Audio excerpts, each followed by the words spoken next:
All right, everybody. It is a live Green with Envy post game here. Celtics get a 120-119 victory over the Pelicans, narrowly escape a complete collapse and the last moments of the game. We're going to break that all down for you here. Plus, we've got in or out as well as our stat of the week. So, all that and more coming up next here on Green with Envy. You guys know the deal. Let's lock in.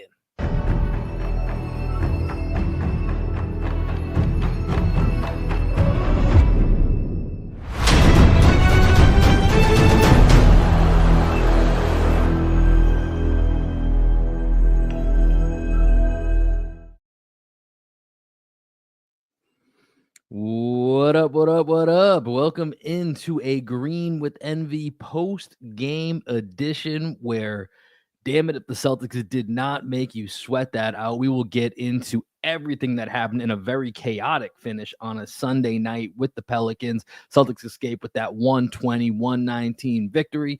As always, it's your boy Will Weir checking in. How you doing? How you living? Joining me to help understand the chaos is my best friend, co-host, and the coach of our podcast, the one and only Greg Manakis. Greg, we already got some comments going in the chat. Make sure you start filling it up. But I think the first question is pretty apt here. Was that? Can you even consider that a win, or it's just a win at this point? Dude, they needed a win. Even though they had a really successful West Coast trip, coming back and losing the way they did against the Kings, that we haven't had a chance to talk about that game since it happened. Losing that game against the Kings when it was tied, or it was like a 1-point game or something like that, going in the fourth quarter, and to get blown out, smacked in the fourth quarter against the Kings in a season in which you're already not performing to expectations at home. The Pelicans, I called it out many times on the broadcast, worst team in the Western Conference by record, but not by talent. And it's like getting to the point where I know we keep saying every team is going to give the Celtics their best shot and everything like that. But it's just like, man, like what happened to the team that was blowing people out by 30 points a game last year, where you had that one stat, Will, where you had like more 30-point wins than we did losses or something crazy last year. Yeah, it was something insane. I think we had more 20-point wins than we had 20-point like deficits. Not losses, just like deficits throughout the season. That could be at any point in the game. And we had more total victories. Like just some crazy stats. And like this team, man, it just, it just hasn't been the same. And to your point, Greg, right? Like I think they're starting to become these recurring narratives of they'll turn it on when it matters. Wake me up, in April, like they're gonna get it together. And listen, part of that's true. Part of that's like, 3 different guys went to the Olympics. Like it was a really long season, and like, it's hard. This is why it's so hard to repeat. Like since the Warriors several years ago, we've had, I think, 6 straight different champions. Like it's really, really difficult to repeat. And part of that is the journey. But, one of the things I keep thinking about, and this came up, and I'm going to have more on this when we get to our in or out segment, is, they'll turn it on when it counts. How many times we've watched a lot of basketball in our lives? We've seen a lot of teams that we say that about. There's not many teams that actually then all of a sudden just flip a switch and it usually works out for them. Like that's not usually the case. There's a handful that you can think of, and those are usually like the Lakers year 3 in the Kobe and Shaq years. Those are the last run of the Pippen Jordan Bulls. Those are all-time teams. The Celtics are in a great era right now. Are those teams? I don't know. That's TBD. But my point being, it's very rare that the team that everyone keeps talking about not to be worried about because they will put it all together when it matters. It just, in my experience of watching basketball now for 25 plus years, of when I've been able to really kind of look at it, like it doesn't feel like that's the actual case. Yeah, I just want to address something in the chat. Our guy, Phil, he said people are talking about trading White now. Landon says, who's saying that? And Phil says, the stream I was in. Listen, Phil, get out of that stream. Whatever stream you're in, just get out of that stream. Don't go back into that stream. Those people don't know what they're talking about. We're not trading Derek White. But, Will, one thing I did want to bring up to you is just like the things that we should be concerned about. Like if we're playing like quote unquote panic meter for different elements of the Celtics, what would you say is like the number one thing that you would put up there as like a question as things we should be panicking about? I can give you options if you want, but I feel like we could No, just brainstorm it out. I've got. Well, let's just bounce it around here because I think this is a microcosm of what happened tonight. With even though it's a win, and then also obviously what happened with the Kings and what's happened over these last.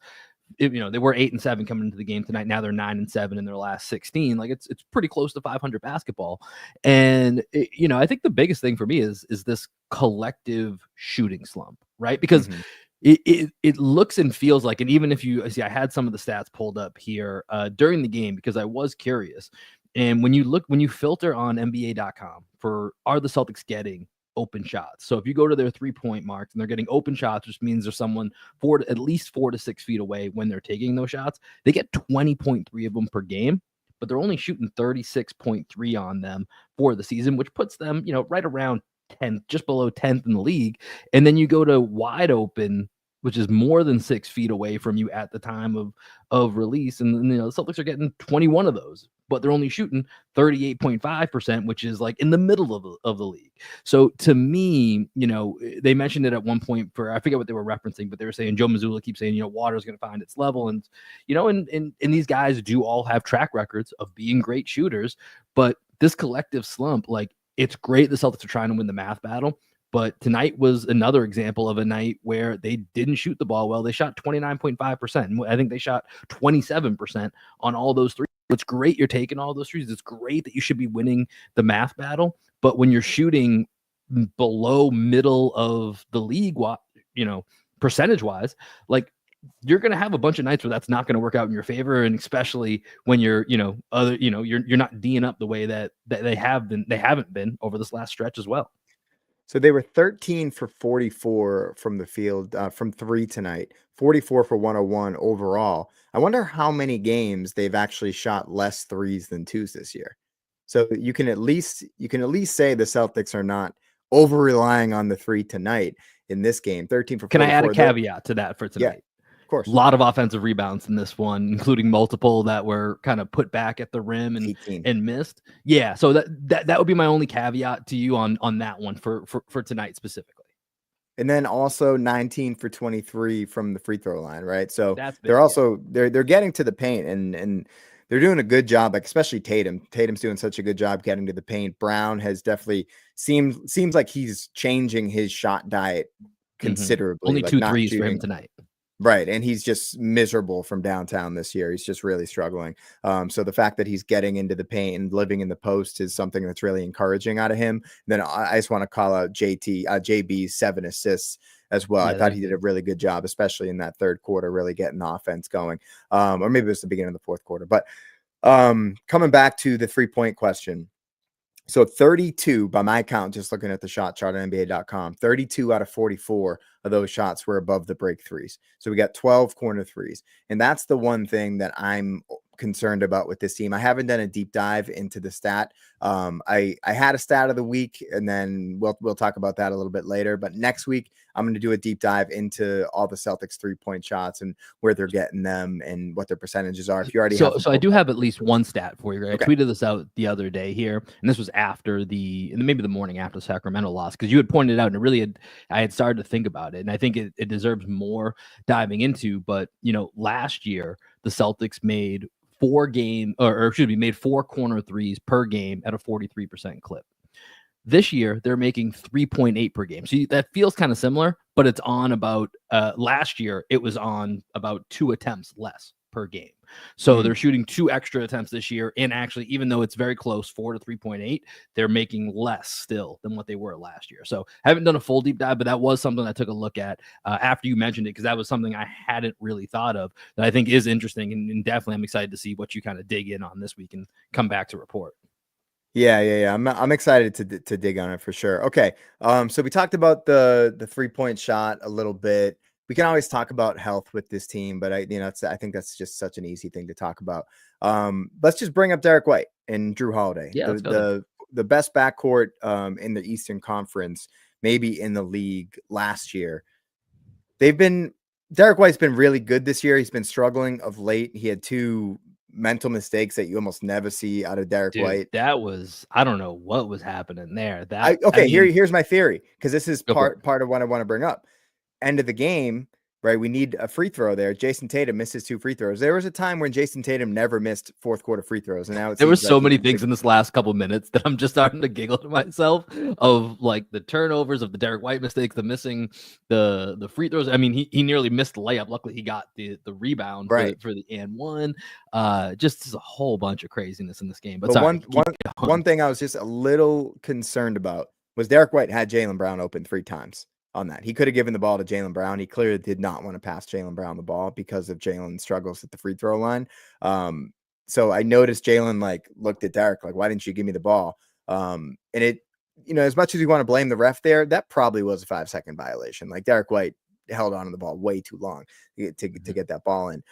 But just trust issues starting to maybe boil up like in a situation like that. Like you always talk about things like that and wonder if maybe the other guys in the team are noticing it. To not give the ball to Jaylen there when he was open twice was pretty alarming to me. I don't know about you, but like Jaylen Brown's free throws, we brought it up last year going to the playoffs. Like, was the season going to end on a Jaylen Brown free throw? It didn't. Celtics won handily in the finals, but the free throws, Jaylen, he was under 70% last month from the free throw line. He was 4 for 4 tonight. But what are your thoughts on Jaylen's free throws?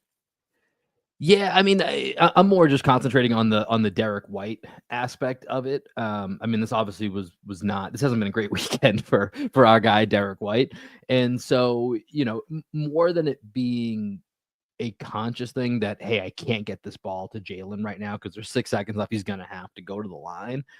I think it was just a bad mental game from Derek White. I'm not ready to go there yet. That it was hey.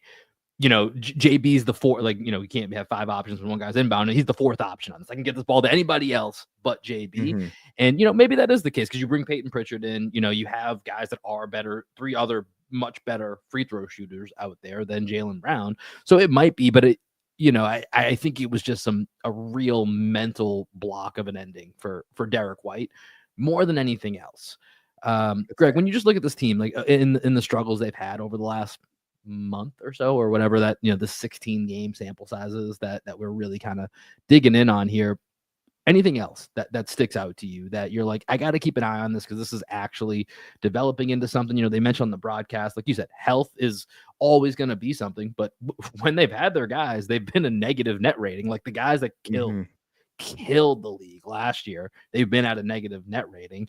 So and I like I said, other than the shooting slumps, which are it's just crazy across the board.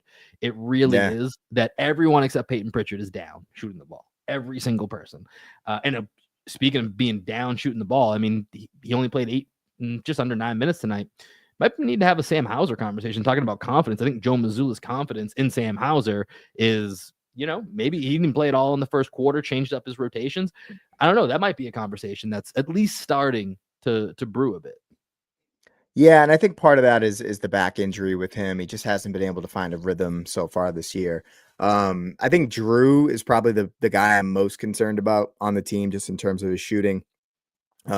Shooting about half the percentage he was last year from the corners, and that's a big reason why I think, although it's only 0.2, makes less than last year. I think a lot of it has to do with Holiday just like not being the weapon that he was last year in the dunker spot or in the corner. Like we haven't really seen enough out of Drew Holiday. It was nice to see him get that big bucket and one where he ended up missing the free throw. But that was nice to see a little bit of oomph out of Drew because we haven't really seen that level of offensive player. Like going back and watching the deciding game 5 of the finals last year, Drew Holiday was arguably the MVP of that first half. I mean, definitely of the first quarter, arguably of the first half in the game. Tatum probably had the best line at the end of the game, but Holiday's fingerprints were all over that game 5. I don't know if you've gone back and watched it in a while, but he was amazing in that game. I did that about a month ago, and I was just like, dang, like Drew, where's this Drew this year? Because he doesn't look like the same guy so far this year. I don't know if it's the shoulder injury or what, but we definitely need more out of Drew Holiday if we're going to reach the potential of this team. So yeah, he's probably the guy I'm most concerned about. Yeah, on a positive note, I will say 3 straight double-doubles for Kristaps. I do feel like Kristaps is looking more and more over these last couple of games like the guy that we need him to be. And honestly, looking at the rest of the team, we kind of need him to be even more. than what he was last year and what he's been. Like, he's been having a really good set of games here, but if collectively the Celtics are going to go through these shooting woes, if they're going to struggle, whether it's offensively or defensively, his presence being around the rim, like, he becomes that much more crucial. And that's a little bit scary given the injury concerns. And, every time he goes down, I was thinking about tonight, Greg, there was one play where I don't know if it was CJ McCollum or DeJounte Murray went for a floater and he blocked it. And when they came down, they kind of like collided a little bit. Every single time it's like there's just this like it's just every single time. It's like 2 to 3 times a game. Or there was one play where he was tying his shoe or he bent down. And I was just like, why is Kristaps not back in my picture right now? Right. Where's Kristaps? And so the more you need to rely on him, the scarier the proposition becomes of if this team is going to have the longevity to actually make it through a full second title run. Okay, let's do 3 positives from this game because we've been relatively negative in our conversation. Yeah, let's kick us off here. What you got? Jaylen Brown, playmaking. This is he had 7 assists tonight. I think he had 8 against the Nuggets the other game. So I'm really starting to get impressed with Jaylen's feel in the pick and roll, especially hitting the roll and big for the lob. I think he's doing a really good job starting to like figure out the timing there. And if he can continue that growth and carry those minutes where Tatum is on the bench, like in the Kings game, I saw some people tweeting out about how they were upset Tatum was on the bench as the team fell apart at the beginning of the fourth quarter. Like, they need to be able to survive without Jason Tatum on the court, right? And like, he wasn't playing great in that Kings game. He had 8 turnovers in that game. He was in his head from the very beginning of the game. He looked like discouraged in everything that he was doing out there. I think part of that is a credit to Keegan Murray. I thought Keegan Murray did a good job on him. But he was not the guy that we needed him to be. Fighting Kings got another victory today. The Fighting Christies over there in Sacramento. They're, I think now 7-1 since they fired Mike Brown. So they're on a heater, even without De'Aaron Fox. He was back tonight, but yeah. So yeah, I think Jaylen's like, they need to be able to survive without Tatum, and Jaylen Brown as a primary playmaker with that unit that has him, Pritchard, Hauser, Holiday, and Kristaps. Or I think tonight it was actually Jaylen, Derek White, Pritchard, Cornette, and Horford. I think that was the 5 that was out there. It was like a really strange 5 to be out there, but I thought Jaylen did a really nice job, and he's developing nice chemistry with Cornette too. He had a couple nice assists to him. Yeah, no, I like that. I think Jaylen's ability, like he made some dimes tonight. That one kind of no look in the lane pass to Luke Cornette down low for the jam. That was a dime. And I really liked, there was at a point where I think this was, I can't remember if this was the 3rd or 4th quarter, but he ends up hitting Al Horford in the corner. And I thought he's gonna take a little jump shot, and it would have been totally warranted. It's right in his wheelhouse of his jump shot. But he kind of took like one extra pause, one extra dribble, and sucked the defense in, kicked it out to Al, nailed a 3. And that was right after he had drawn 2 and kicked the ball to Pritchard for a 3. So it was back-to-back 3s off a JB assist there. Yeah, exactly. So I do think that's big. I think you're right. Especially, listen, there's a reason Tatum is a top 5 player. And so when you get to those big time matchups, you're gonna lean on Tatum. You have to, if you're gonna get through this season, you have to be able to say, hey, JB, run the show against the Pelicans, run the show against the Kings on these, Friday nights, Tuesday nights, whatever it might be. Like, you're not going to survive the season. And that's what, I mean, this has kind of been the conversation before where, I think it was Bobby Manning asked Joe Mazzulla about usage rate, right? And then it kind of gets back to the Celtics don't play heliocentric. We don't need Jason Tatum because we have so many other options. Like, why do you think Luka and Harden and all those other guys that play heliocentric, by the time they get to if they make it to the conference finals, they make it to the finals, they're broken down, right? They're exhausted. Like, we don't do that because we don't need to. Can Tatum do it? Probably could, but it's not necessary. And because Jaylen is upping his level, those should be minutes that they can survive. So I agree. Tonight was from that aspect of him being able to be that playmaker and be crucial in those moments. Good night for Jaylen Brown on that front. Something else I'll give a shout out to. Let's shout out the bigs that came off the bench tonight. I think Al and Luke were both really good in this game. Al, he went through a really rough stretch shooting the ball. Seeing him have 3 or 4 tonight was really big.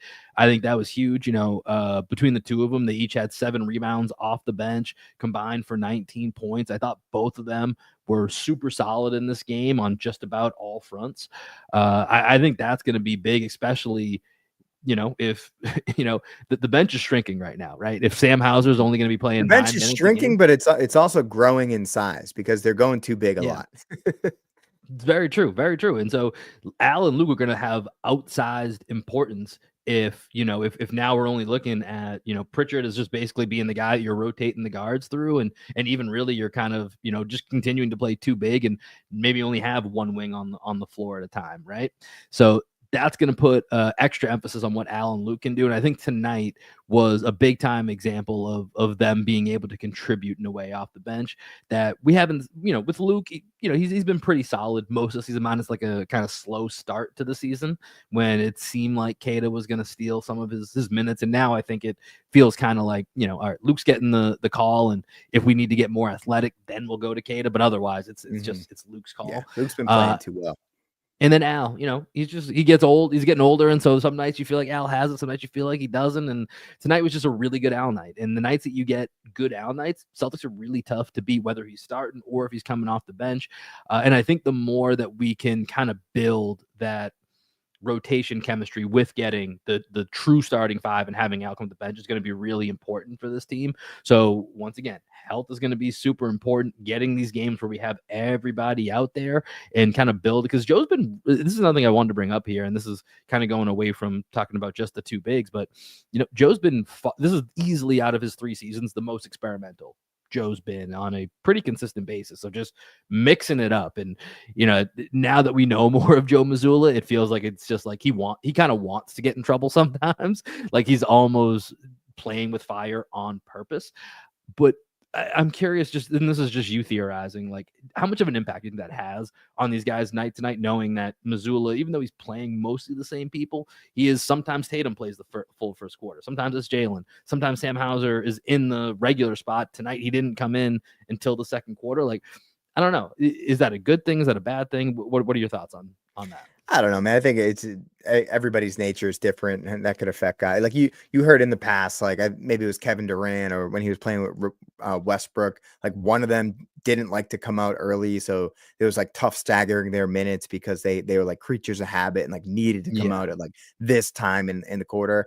Like if you need that much structure to be successful, I think that's just another level of like head game you don't need to be playing with yourself, right? So I think with Mazzulla, just kind of feeling the flow of the game more than like the robotic choices he was seemingly making early on in his coaching career. That's what I really like about that. Just as a team, it's just more fluid. And I think, with the mindset starting with Mazzulla and the head coach being the person to, really imprint their identity upon the culture of a team, I think that fluidity is really important for everybody in the stay ready mindset.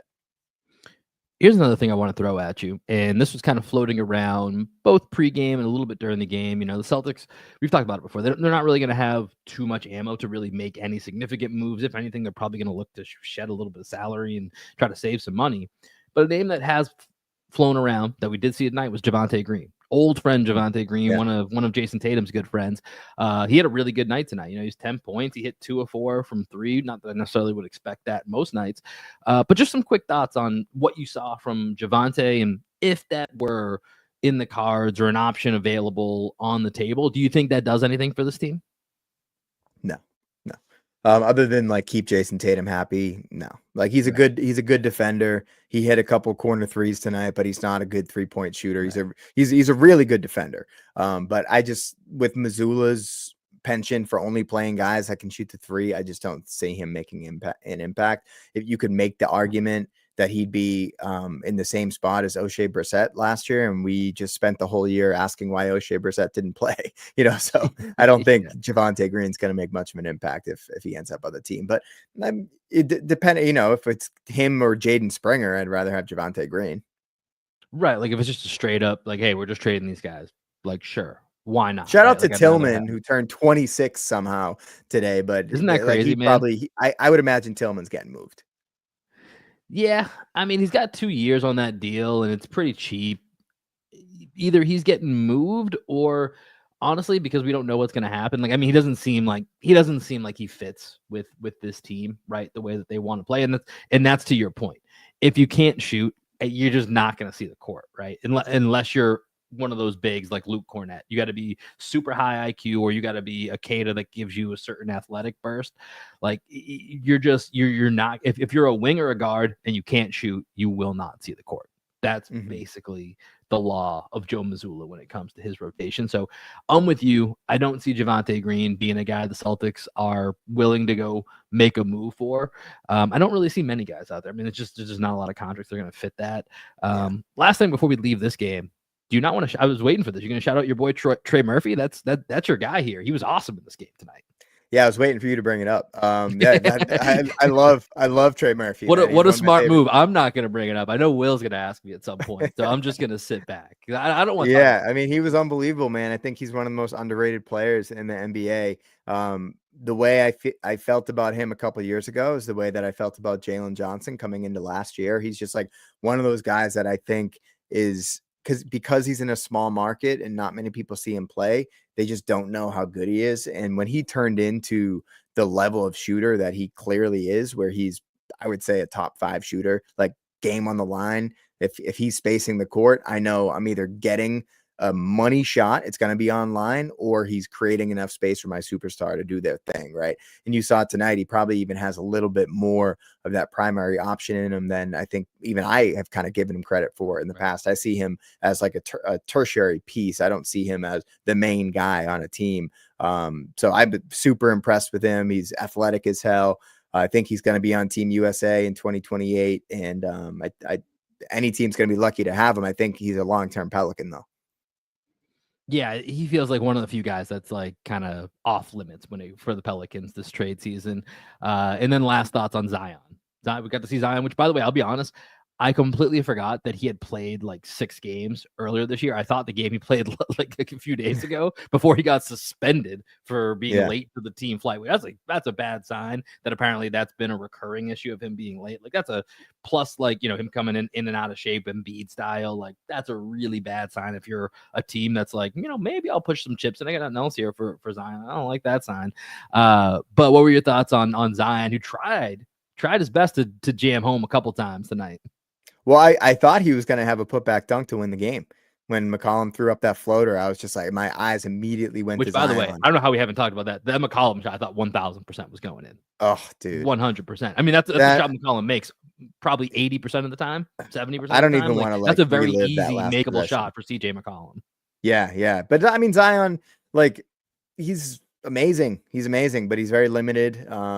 His defensive impact was great in this game tonight. Yeah, He definitely moves. Like, remember a couple of years ago when it looked like he forgot how to play defense. He forgot how to move laterally. Mm-hmm. Seems like he's playing to his strengths a little bit more on defense. He has really good instincts as just like a disruptor in passing lanes and looking for opportunistic double teams, which I think he had 5 steals in the game tonight. Yeah. So I thought he was a disruptor on that end. He can't shoot. I don't know why he decided to take his only 3-pointer of the game in the last minute of the game. If I was a Pelicans fan, that would have drove me crazy. That was a basketball fan that drove me crazy. But yeah, I think the Pelicans, they might as well just like play Zion and hope that he can like regain the value going into the offseason, because they're not going to get full value for him at this trade deadline. So I think you'll see him on the team for the rest of the year. And they hope that if they get the number 1 pick, you probably see Zion moved, and you'll probably see Zion moved anyway. I still feel like every time I see him at his best, it's the point Zion phase, right? Like I always feel like that's the best version that I've seen of him in the NBA to date. And it's, anytime that they don't do it, I'm like, okay, cool. That works for me, because I feel like I've seen you guys kill us and kill others when Zion's in that point phase. And when he's not, I feel like he's just a lot harder to fit in to whatever it is that you want to do in the offense. So I don't know. We'll see if they figure that out. But Celtics squeak out a 120-119 victory, nearly giving us all a heart attack, but they do come away with the win. So that's what counts for tonight's game. Greg, let's move on to our in or out segment of the week. I will yield the floor to you on this one. What do you got this week for in or out? I'm going to go football, man. Ooh, let's see it. Let's hear it. You in on Mike Vrabel?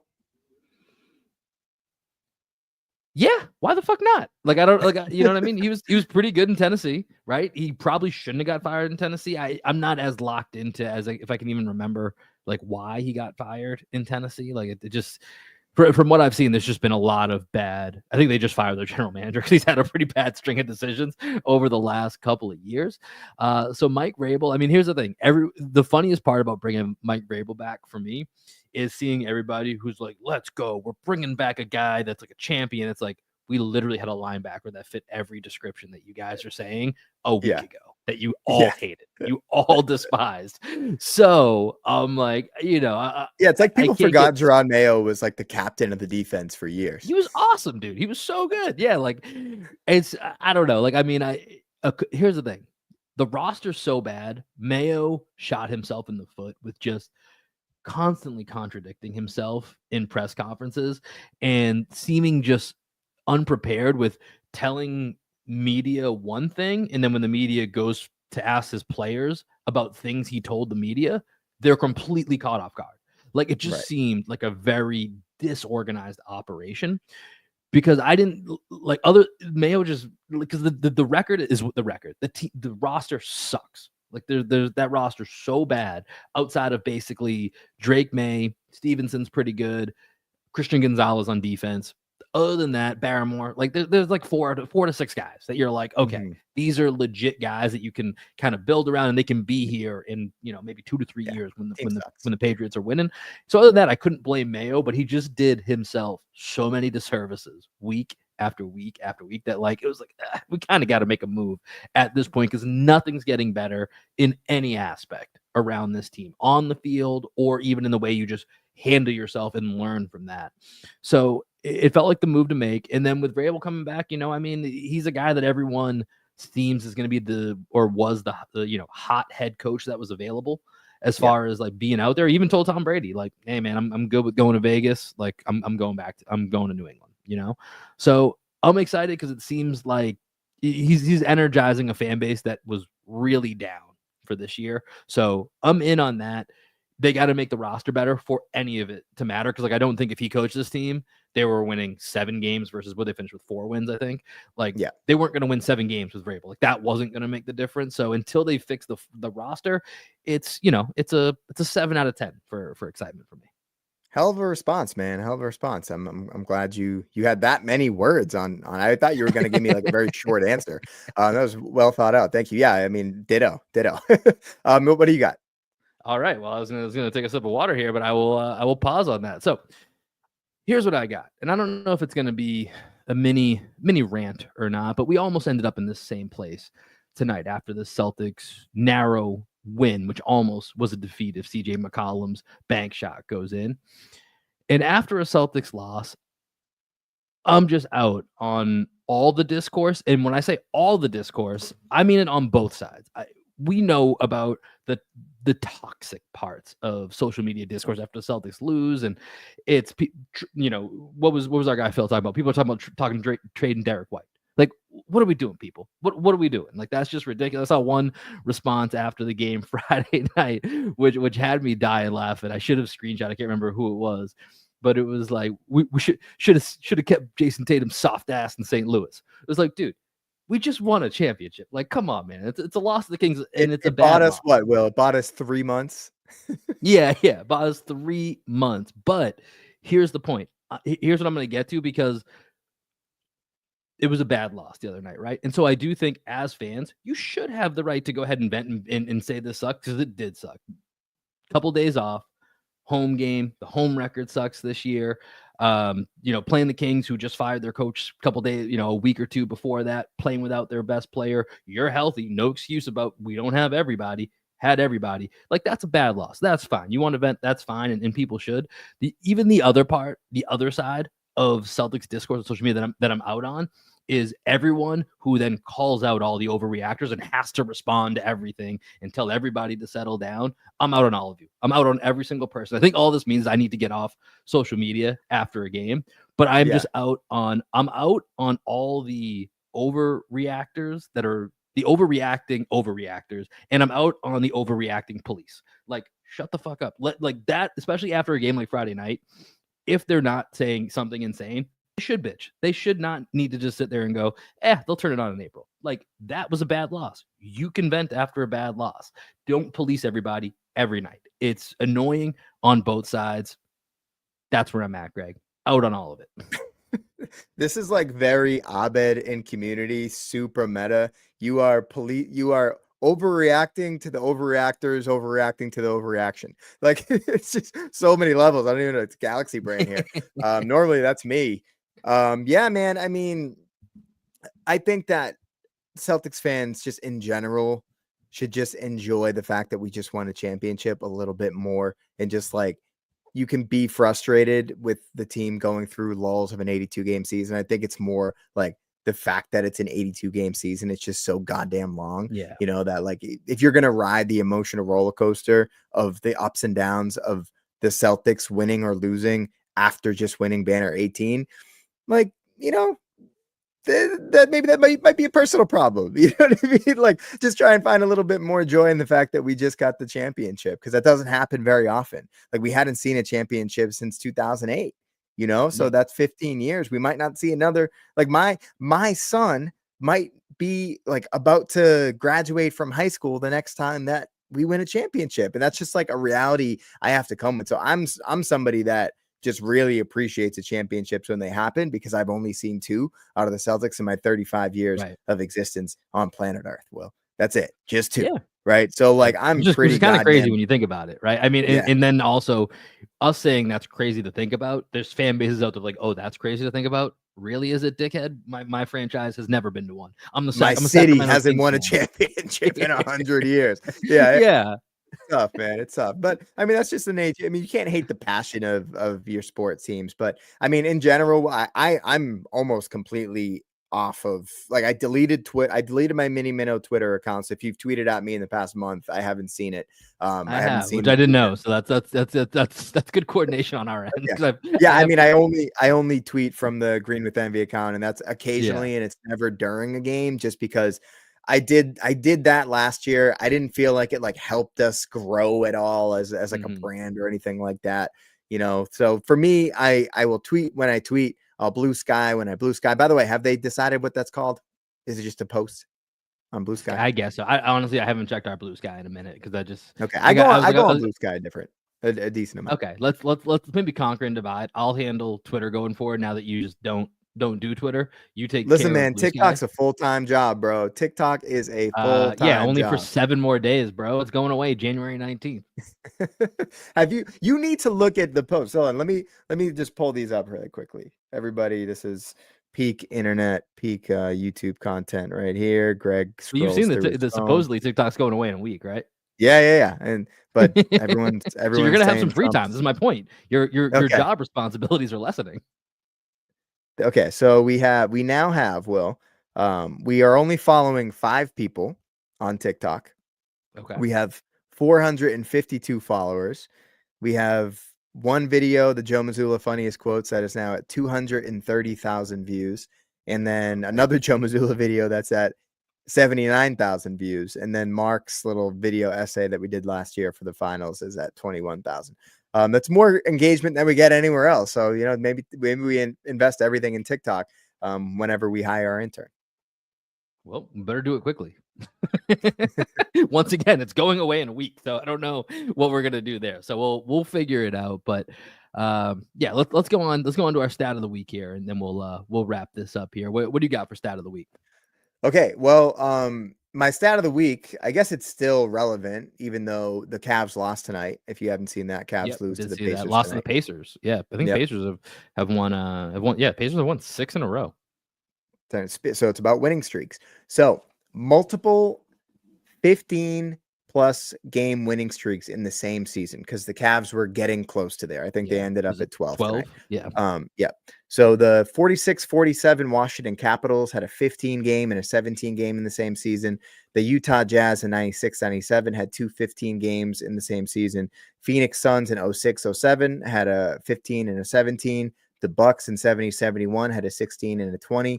The Lakers in 99-2000 had a 17 and a 19. And the Cavs come up just short with a 15 and a 12. So there's still only 5 teams in NBA history with two Did 15 most of plus those games. teams? I mean, some of them I know didn't, but did most of them make the finals, or what does it give what their The ultimate Bucks, I result was? believe the Bucks and the Lakers won the finals. Capital, I Okay, didn't look at what the Capitals did not win the finals that year.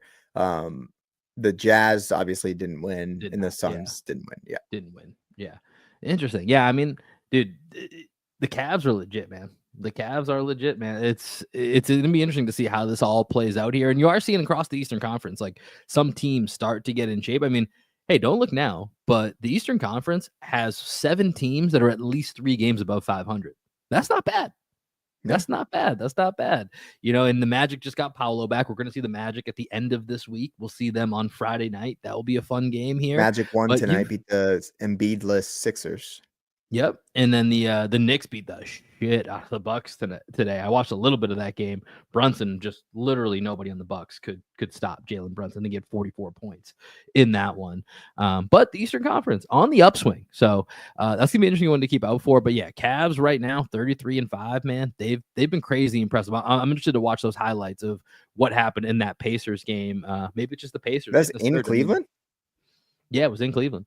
Wow. And you picked the Pacers to finish second in the Eastern Conference this year. Yep. I mean, that's not out of play again. It's pretty far away, but it's closer. It's closer to them getting back in that picture now than it has been in quite a long time at 22-18. So we'll Now have 5th to in the see Eastern Conference. Yep. where that shakes out to. All right. So for my stat of the week, Greg, I'm really missing some Zach Lowe in this season. Man, it really sucks that we don't have a lot of Zach Lowe. So he had a tweet the other day that I thought was funny. Because every once in a while he just he'll post, whether it's on Instagram or Twitter, like once or twice a week. And his musing this time was just kind of like, does Bradley Beal tie his shoes? I feel like every time I watch a Suns game, he was saying, Bradley Beal's always losing his shoe. And so then I've been following this guy, Todd Whitehead. He's got a lot of good stats. At Crumpled Jumper is what his handle is on Twitter. So I follow him for a lot of really interesting stats. And so he took the time to actually look into this. And so shoelaces untied. That's where I'm going here for my stat of the week here. Most time spent tying their shoes on the season. Your league leader, Bradley Beal at 64 seconds. Jalen Suggs at 49 seconds. Bilal Coulibaly at 47 seconds, along with DeJounte Murray. Gary Trent Jr. at 43. Steph Curry, Rudy Gobert, and Jalen Johnson to round it out. They got a stat for everything, Greg. I don't know who went through that. I don't know, man. I have no idea what was used to calculate this. Because this is but I thought it was funny. I mean, that's funny if it's actually accurate, but that's only caught on camera, right? It's like, I guess it's tying shoe during game action. I mean, listen, this guy has a ton of stats that are legit. So this isn't like, oh, it was from NBA Sentinel or whatever those ridiculous aggregate ones are, Legion Hoops and all that shit. I don't know, man. I mean, think about it. Like when you That's have an impressive stat. Or pretty soon you're gonna have this whenever they do those like Amazon broadcasts where they're like, hey, it's a third. They're tracking the percentages. Like this is what they do at the Clippers game. I was watching. I tuned into a Clippers broadcast maybe sometime last week, and Steve Ballmer's got all the gizmos and gadgets and all this, and literally on their broadcast, I would find it incredibly annoying. But they just have like every time someone catches a ball, it just moves all these percentages so that when they release the ball, it's whatever percentage that has to go in or something to that effect. I don't know. It's way too much. It's horrible. Yeah. I would absolutely despise it. I'm watching a game. Yeah. But to my point, I don't know. There's some type of tracking technology that exists for this. So Bradley Beal, who I don't know how many games he's played this year, but he's missed a bunch, but still leading the league and having his shoes untied. So hey, Brad Beal, you're probably still going to be on the Phoenix Suns for the rest of the season, which I get. I wouldn't waive my no trade clause either.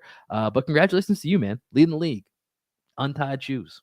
Shout out to Crumpled Jumper. That's how deep we go. Finding that stat. Yeah, dude, good follow. I highly recommend follow. Todd Whitehead is his name. Yeah, definitely go follow that guy. I really enjoy a lot of the stats that he puts out. Greg, here quickly before we wrap up, just looking to the week ahead. Celtics now with a couple of days off here, Monday, Tuesday off before they go to Toronto to play the Raptors here on Wednesday, and then they are back at home Friday night for the Magic game. That will be fun against Paolo. And then it's a back-to-back actually at home as they then play the Hawks on Saturday. So Raptors, hopefully that's a win the Celtics got to put in their back pocket. Magic, we know they don't give up, and we know the Hawks have given us trouble. So Celtics need to go get that win on Wednesday, and then we'll see how everything plays out Friday and Saturday. We will have some more coverage for you guys, working on a couple of interviews, and as always, we will have for you Friday Coffee and C's. That is 9 a.m. Eastern, 8 a.m. Central Time. We are live on YouTube and Twitter for that each and every Friday. Make sure that you guys subscribe to us and put that little notification on for YouTube when you guys go ahead and click that subscribe button. That way you'll know when it's time for the Green with Envy crew here to go live. Greg, any final thoughts before we wrap up this night of a Celtics victory? End of the day, it was a Celtics victory, so it's a good night. You got any good thoughts to send us out on? Yeah, if you haven't checked it out, I did my first unboxing video of the new Jaylen Brown Moon Rover shoes. They finally came after months and months of waiting for those pre-orders. Shout out to 741 Performance for actually delivering on the shoe. And it's a good shoe, man. Check out my Have review you walked around in them yet? Have you started trying to break them in? What's the I know you haven't hooped in them yet, but what's the updated review on it? I was a little concerned, sometimes like right at the point where like your toes start in the shoe, sometimes it can like hit at a weird spot where it almost like kind of hurts, like not your toes, but just before your toes start. So like initially I was like, oh damn, is it gonna be like one of those shoes where it like feels? Were you imagining what it might feel like if you like jump stop or you like have a hard stop? Yeah, and like that's gonna feel like. Yeah, I got you. But I wore them. We went to Loro here in Austin, Texas. So good spot. If you guys are ever in Austin, Texas, big fan of that spot. Yeah, so we watched the first half of the UT game the other night at Laura with some of Danielle's friends, and I wore the shoes out. I was just like, you know what, like it's one time going out. Normally, back in my like hooper days, there's no way I would have wore basketball shoes out of the house. But I did. I wore them to Laura. Wintertime, going into the Murphy gym, you got to have them in your hand next to you. You can't let them touch the ground. Can't let them touch the ground no matter what. So the first time I wore them, I was like, I'm going to walk around in them anyway. I might as well just like, I'm going to be walking like, I don't know, 100 yards max in them.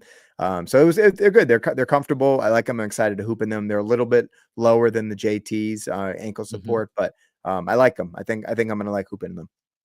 All right. Well, I can't wait for you to get back on the court so we can get the full review.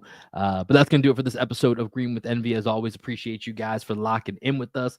We will catch you guys later in the week. Have a good one. Peace.